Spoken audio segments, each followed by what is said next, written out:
One man, $10 billion, betting against the most powerful bank in the world. September 16th, 1992. History remembers it as Black Wednesday. To the British government, it was a national humiliation. To the taxpayers, it was a multi-billion-dollar catastrophe. But to one man, it was the greatest trade in the history of mankind. Imagine standing on one side of a poker table. On the other side is the Bank of England, an institution with centuries of power and the bottomless pockets of a global superpower. Everyone in the world is betting on the bank, but you decide to bet against it. You aren't just betting a few million, you're betting $10 billion. Money you don't even fully own. This is not just a story about money. It's a story about a flaw in the system, a desperate government, and a predator who saw blood in the water. This is how George Soros broke the Bank of England. To understand the heist, we have to understand the trap. In 1990, the UK joined the ERM, the European Exchange Rate Mechanism. Think of it as a pre-Euro club. The goal was simple: keep European currencies stable by tying them to the German Deutsche Mark. But there was a problem. Germany was the powerhouse. Their economy was booming. The UK, they were struggling with high inflation and a recession. The ERM forced the UK to keep the pound's value artificially high. They couldn't let it drop. It was like forcing a marathon runner with a broken leg to keep pace with a world-class sprinter. The Bank of England was exhausted, and the rest of the world was starting to notice the sweat on their brow. But why was the pound so weak? To understand that, we have to look at the Iron Chancellor of Germany, Helmut Kohl. Germany had just reunited, and they were spending billions to rebuild the East. To fight inflation, the German Bundesbank kept interest rates sky high. The UK was forced to match those rates to stay in the ERM. It was a disaster.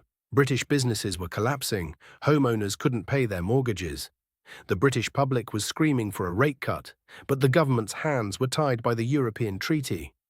Soros saw this political nightmare as a mathematical certainty. He knew that eventually the British government would have to choose between their people and the treaty. He bet they would choose their people. He started small, building a position of $1.5 billion. But as he saw the Bank of England's reserves dwindling, he told his team, "This is a once-in-a-lifetime opportunity. Double it, triple it." He wasn't just selling the pound anymore, he was attacking the very idea that the Bank of England could win. Enter George Soros, a Hungarian-born investor who didn't play by the rules of polite finance. While the British Prime Minister was giving speeches about the strength of the pound, Soros and his team at the Quantum Fund were doing math. They realized the Bank of England was bluffing. The bank didn't have enough gold or foreign reserves to keep buying back their own currency forever. Soros didn't just sell the pound, he shorted it.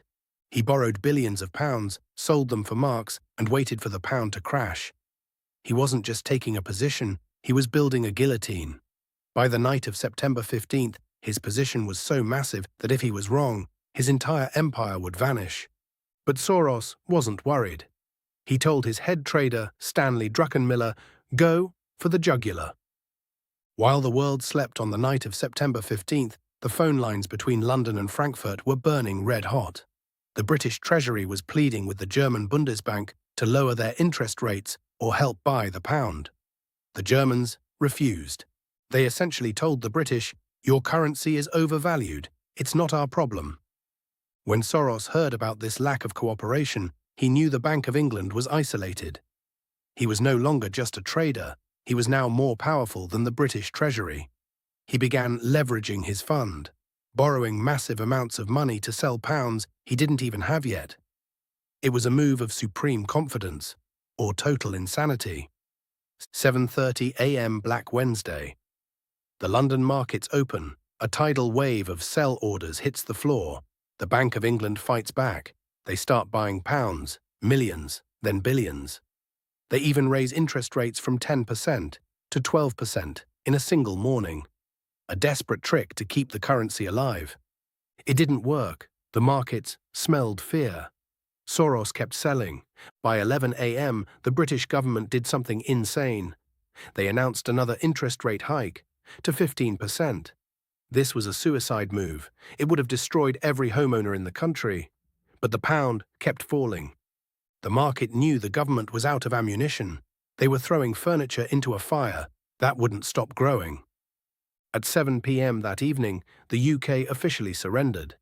They left the ERM and let the pound crash. The unbreakable bank had been broken. The cost to the British taxpayer, over £3.3 billion. The profit for George Soros? A cool $1 billion in a single day's work. To some, he was a villain who profited off a nation's misery. To others, he was a genius who simply exposed a lie. But the lesson remains. In the world of high finance, no government is too big to fail if the math doesn't add up. The shadows of Black Wednesday still haunt the halls of central banks today, a reminder that the markets have no master.